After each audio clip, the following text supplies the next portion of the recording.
temperature on the heating tank's come up to 60 degrees now, so we can try some spray drying. And to do that, the oil is taken through a pump at the back there. I don't know if you can see that on the camera. Via a brass filter system there, and that's got a gauze in it. And occasionally that gauze can get blocked, so it can be either removed and cleaned or just simply removed, because it's really there for protecting the pump from bits of welding splatter during the fabrication process. There's also a filter, another filter in the machine, what's I'm talking about, up there, which protects the spray nozzle from the dirty water that might go through it, so that might get blocked up at some stage.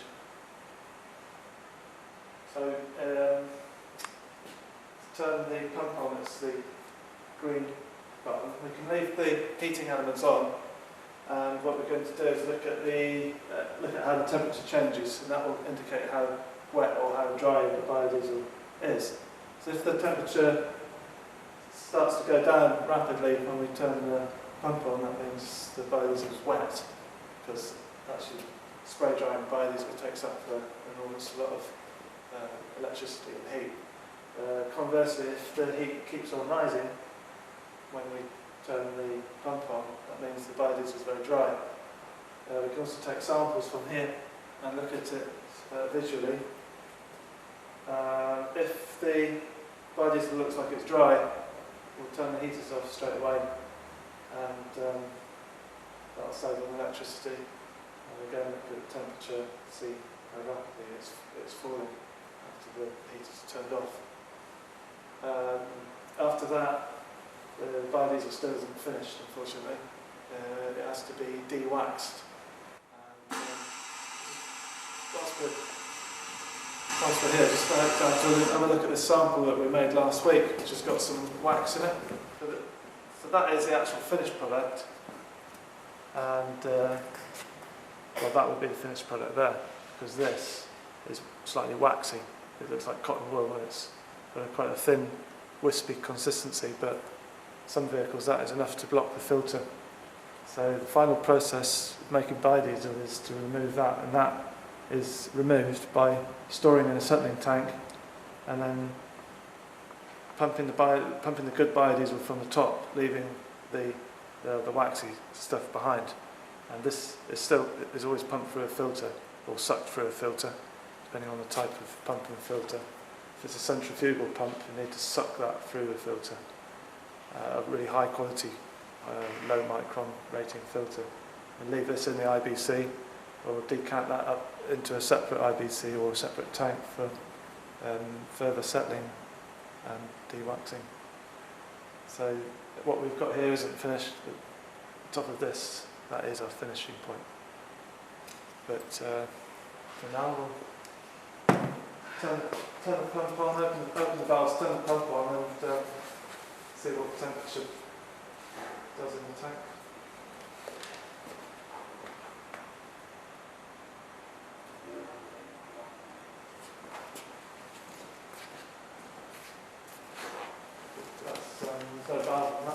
Oh, sorry, yeah. Turn it on. Here goes. This is spraying.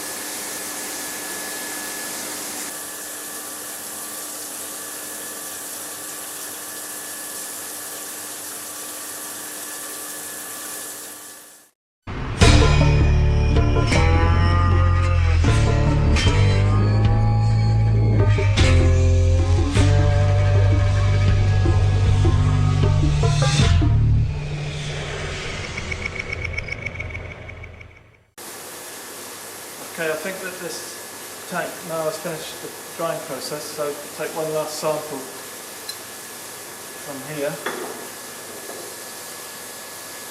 What we're looking for is that the biodiesel is bright and clear at the temperature. There we are. A few air bubbles in there, but otherwise it's bright and clear.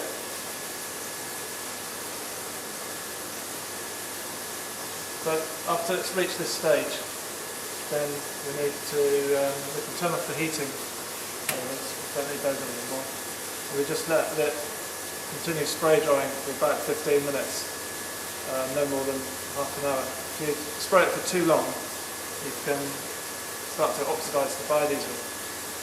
So if you spray it for 2 hours, that would be exposing the biodiesel to excessive amount of oxygen, which would be really bad. So after 15, maybe 20 minutes, this stuff, turn off this electric pump, and then this is ready for de-waxing tank. And that's just a matter of storing it in a tank for say 4 or 5 days at room temperature for the wax to form, and then that will drop to the bottom. Biodiesel can be pumped out from the top and sucked and pumped through a filter. So that's about it. Thank you very much.